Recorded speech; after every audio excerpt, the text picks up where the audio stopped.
ठीक है, आपकी पहली जो क्लास चली थी सौरमंडल की पार्ट फर्स्ट, आज पार्ट सेकंड देखते हैं। पार्ट फर्स्ट में हमने देखा था जो सौर मंडल के जो ग्रह थे हमारे, उनके क्रम के बारे में हमने पढ़ा था और उनके देखा था कौन सा ग्रह सबसे बड़ा है, कौन सा ग्रह सबसे छोटा है, कौन सा ग्रह सूर्य के सबसे नजदीक है, कौन सा ग्रह सूर्य से सबसे दूर है। इसके बारे में हमने अध्ययन किया था और जहाँ तक है हमें उम्मीद है आप लोगों को सबको समझ में आया होगा। आज चलते हम सौर मंडल के उन्हीं ग्रहों के बारे में थोड़ा और डीपली चलते हैं, उनके जैसे जान लेते हैं, उनके उपग्रह, उनके वगैरह जानकारी करते हैं। तो जो हमारा बुध ग्रह है, सौर मंडल का जो सबसे नज़दीक ग्रह है बुध ग्रह, उसके बारे में जानकारी करते हैं। तो हम आज चलते हैं उपग्रहों के बारे में। उपग्रह, सौर मंडल का जो बुध ग्रह है, बुध ग्रह पे कोई भी उपग्रह नहीं है, कोई भी उपग्रह नहीं है। चलते हम शुक्र ग्रह पे, उस पे भी कोई उपग्रह नहीं है। पृथ्वी पर मात्र एक उपग्रह है जिसका नाम है चंद्रमा। जैसा कि हमको पता है कि मात्र पृथ्वी पर ही जीवन संभव है, तो हम थोड़ा पृथ्वी के बारे में पढ़ते हैं। पृथ्वी के बारे में पढ़ते हैं तो हमारा जो सूर्य है, सूर्य से जो पृथ्वी की जो दूरी है उसके बारे में, औसतन दूरी जो बोलते हैं, जो पृथ्वी है, जो हमारा सूर्य का जो चक्कर लगाती है, जो चक्कर लगाती है वो लगाती है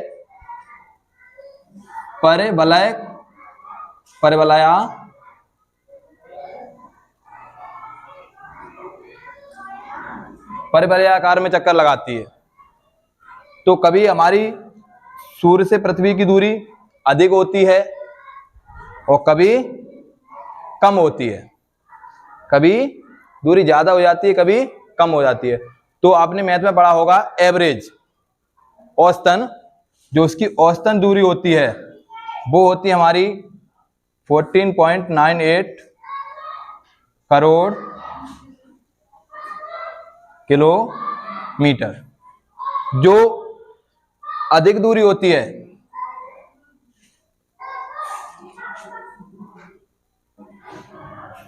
जो अधिकतम दूरी होती है वो होती है 14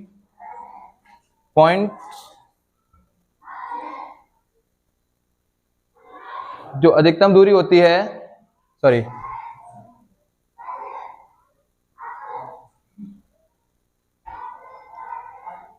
15 करोड़ के समथिंग होती है। और जो कम दूरी होती है ये होती है 14.70 करोड़ किलोमीटर। अब जहां पे अधिक दूरी होती है, जब अधिक दूरी होती है उसको हम बोलते हैं अपसौर।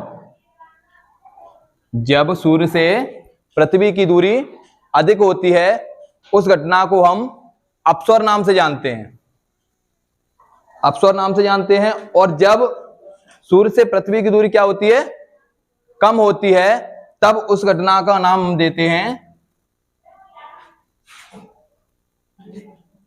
उपसौर।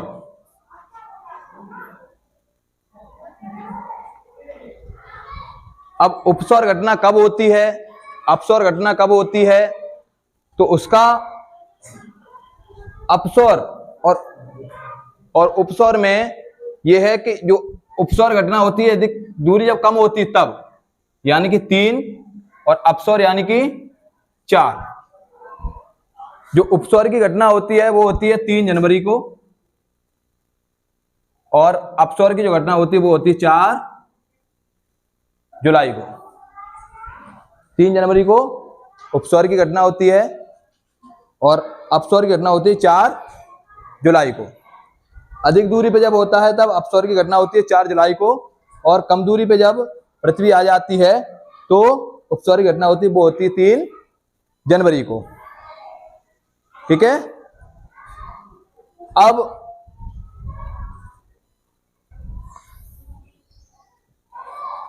इसके आगे चलते हम। पृथ्वी का एक उपग्रह था, मंगल के 2 उपग्रह हैं। बृहस्पति के 79 उपग्रह हैं। शनि के 82 उपग्रह हैं।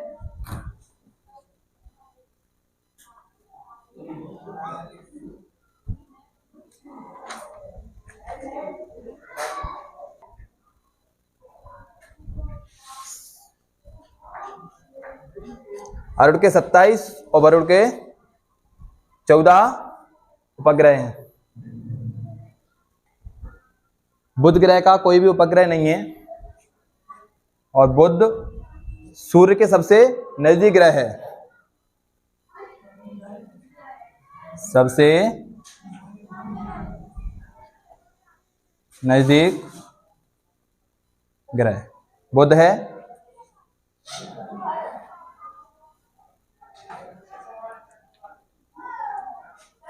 सबसे अधिक तापांतर, सबसे अधिक दैनिक तापांतर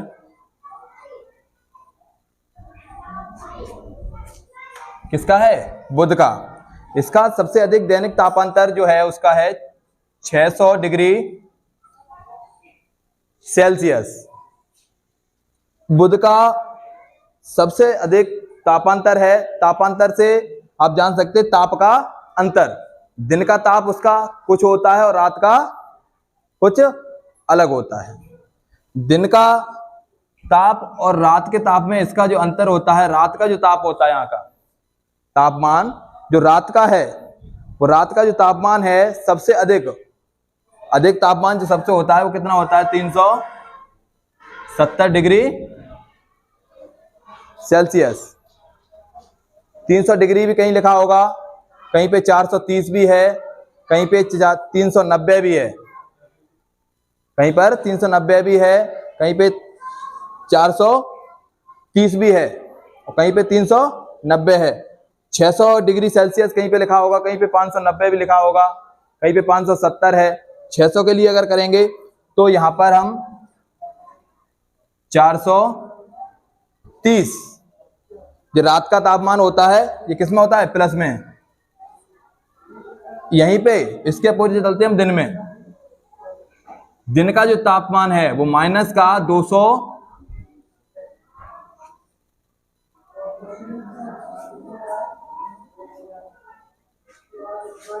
माइनस का 170 डिग्री सेल्सियस। इनका जो ताप का अंतर हो जाता है, कितना हो जाता है? 600 डिग्री सेल्सियस।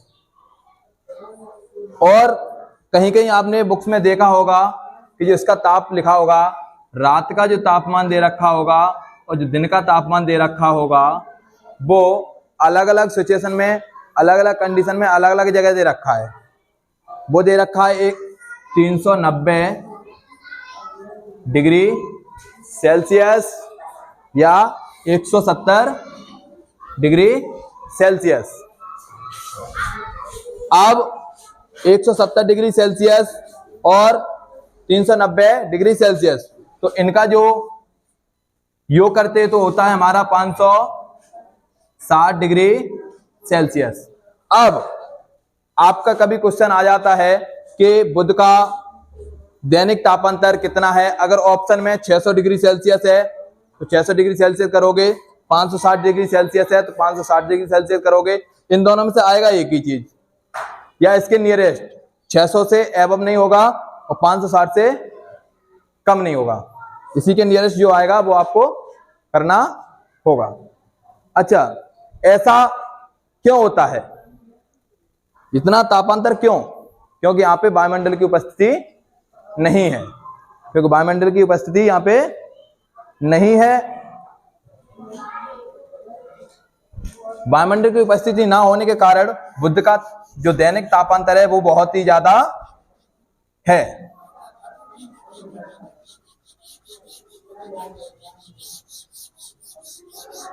सेकंड नंबर पे जो ग्रह आता है आपका वो आता है शुक्र।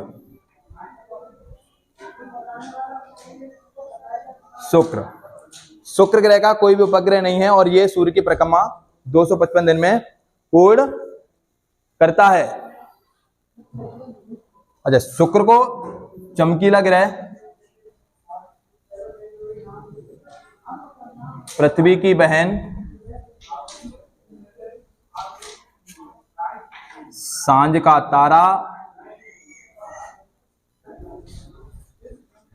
और भोर का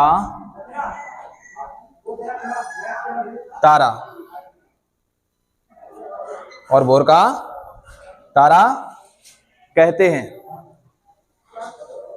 चमकीला ग्रह पृथ्वी की बहन सांझ का तारा और भोर का तारा कहते हैं। शुक्र का जो परिक्रमण काल है, अच्छा, पृथ्वी की बहन इसको क्यों कहते हैं? शुक्र को पृथ्वी की बहन इसलिए कहा जाता है क्योंकि ये पृथ्वी के बिल्कुल नजदीक ग्रह है, इस वजह से इसको पृथ्वी की बहन कहा जाता है। अच्छा, चमकीला ग्रह इस वजह से कहा जाता है क्योंकि यहाँ पे CO2 की मात्रा सर्वाधिक है, वो है 96%। 96% CO2 होने के कारण इसको चमकीला ग्रह कहा जाता है। यहां पर जीवन संभव नहीं है, जीवन संभव नहीं है। और इसका जो तापमान होता है, इसका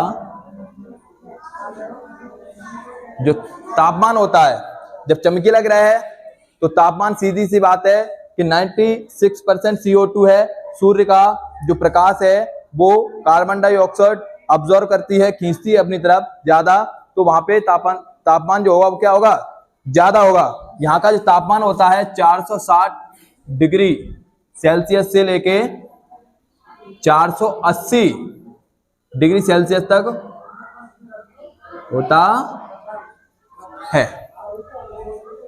हमारे यहाँ पे जब पृथ्वी पे 44 डिग्री सेल्सियस जब तापमान हो जाता है तो हम लोग जलने लगते हैं। यहाँ पे तो 460 डिग्री सेल्सियस है, तो क्या होगा?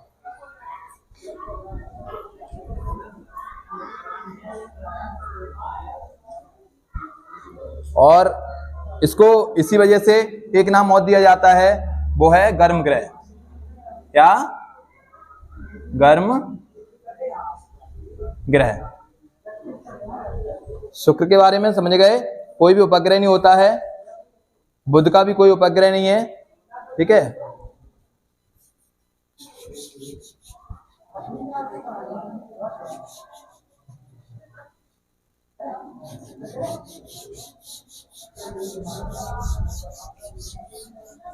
पृथ्वी के बारे में हमने थोड़ा सा अभी पढ़ लिया था।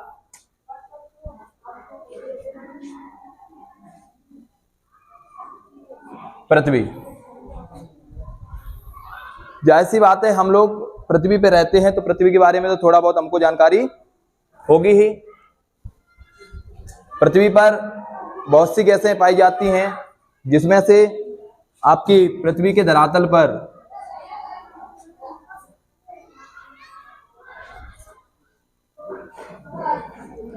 पृथ्वी पर जीवन संभव क्यों है, उसका कारण पृथ्वी के धरातल पर जो जल है वो है 71% और भूभाग वो है आपका 29%।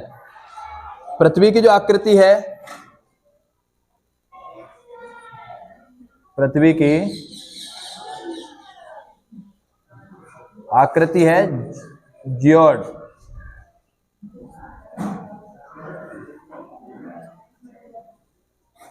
जियोड से मतलब समझ लो पृथ्वी की जो आकृति है वो जियोड, यानी पृथ्वी बिल्कुल गोल नहीं है, ये अंडे की आकार की होती है।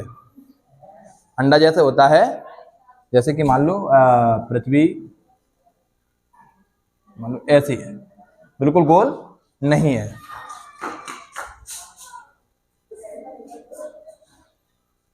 इसमें अन्य गैसें पाई जाती हैं जैसे CO2, CH4, CFC, carbon, oxygen, nitrogen, बहुत सी गैसें पाई जाती हैं।